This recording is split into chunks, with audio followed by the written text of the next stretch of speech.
हम फूल की बात कर रहे हैं। जरा रुकिए, फूल तो पौधे की सुंदरता बढ़ाने के लिए होते हैं। वो पौधे को सुंदर बनाते हैं। तो हम क्यों कह रहे हैं कि वो प्रजनन की प्रक्रिया के लिए जरूरी हैं? खैर, ऐसा इसलिए है क्योंकि किसी भी फूल का मुख्य काम हमेशा प्रजनन ही होता है। ये सिर्फ पौधे की सुंदरता को बढ़ाने के लिए नहीं है। तो चलिए इस अंक को विस्तार से पढ़ते हैं। एक फूल की सामान्य बनावट ऐसी दिखती है। सभी फूलों के हिस्से तकरीबन एक जैसे ही होते हैं। इसलिए हम इस फिगर को सभी फूलों की बनावट और हिस्सों को पढ़ने के लिए इस्तेमाल करते हैं। चलिए, फूलों को जानने के लिए हम उसके अंदरूनी हिस्से से बाहर की ओर धीरे धीरे आते हैं। तो ये पहली संरचना जिसे हम यहाँ देख सकते हैं उसे पिस्टिल कहते हैं। अगर हम इस संरचना को गहराई से देखते हैं तो आप देखेंगे कि इसका शीर्ष पतला है और नीचे एक उभार है। ये ऊपरी सतह आमतौर पर चिपचिपी होती है और इसे स्टिग्मा कहते हैं। पहली ट्यूब जैसी संरचना को स्टाइल कहते हैं और ये उभरा हुआ निचला हिस्सा और कुछ नहीं बल्कि ओवरी है। जरा रुकिए, अगर ये ओवरी है तो इसका मतलब है कि ये संरचना फूलों का फीमेल प्रजनन हिस्सा है।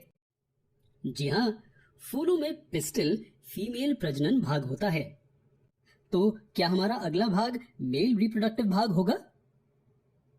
जी हाँ, ये लंबे सूत्र जिन्हें हम देख सकते हैं मेल प्रजनन अंग हैं। इनमें हर एक को स्टेमन कहते हैं। स्टेमन में ये सूत्र होते हैं और ऊपर इस थैले को एंथर कहा जाता है। एंथर में पोलन ग्रेन होते हैं जो और कुछ नहीं बल्कि पौधे के मेल गैमीट होते हैं। अब हमारी सूची में अगली संरचना ये नाजुक और रंगीन हिस्सा है। हम इन संरचनाओं को जानते हैं ना? उन्हें पेटल्स कहते हैं और इन निचले हरे रंग की संरचना को सेपल्स कहते हैं। अब इन सभी संरचनाओं में से मेल और फीमेल प्रजनन अंगों को एसेंशियल पार्ट्स कहा जाता है, जबकि पेटल और सेपल को नॉन एसेंशियल पार्ट्स। लेकिन ऐसा क्यों है? क्या वो फूलों के लिए जरूरी नहीं है? जी नहीं, ऐसा नहीं है। वो जरूरी है। चलिए देखते हैं किस तरह से। जरूरी हिस्से प्रजनन में सीधे शामिल होते हैं, जबकि गैर जरूरी हिस्से शामिल नहीं होते। आसान शब्दों में मेल और फीमेल प्रजनन अंग प्रजनन की प्रक्रिया में हिस्सा लेते हैं। हालांकि पेटल्स और सेपल्स इसमें सीधे हिस्सा नहीं लेते हैं। असल में पेटल्स सिर्फ पॉलिनेशन के लिए चिड़ियों और कीड़ों को आकर्षित करने के लिए होते हैं। इसी वजह से वो इतने चमकदार और सुंदर रंग के होते हैं। वैसे पॉलिनेशन से हमारा क्या मतलब है? अगले भाग में हम इस खूबसूरत प्रक्रिया के बारे में जानेंगे और यहाँ तक कि एक फूल के हर हिस्से के कामों को भी समझेंगे।